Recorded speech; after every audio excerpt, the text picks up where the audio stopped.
আসসালামু আলাইকুম সকলকে। আশা করি সবাই ভালো আছেন। অন্যান্য সময়ের মতো আজকেও আমরা কামাল করছি যে দেখছেন এই ইউএসএ থেকে আমদানিকৃত গমগুলো এগুলো এখনও খালি হয়নি। শ্রমিক আজকে কম, আর লোড পয়েন্টে গাড়িও মাত্র দুটি রয়েছে। সর্বোচ্চ কতজন, 10-12 জনের মতো হবে শ্রমিক কাজ করছে আজকে।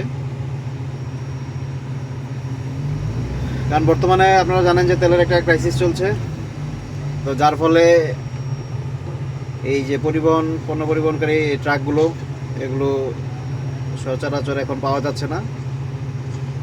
তো যার কারণে আমাদেরও কাজের একটু ব্যাঘাত ঘটছে।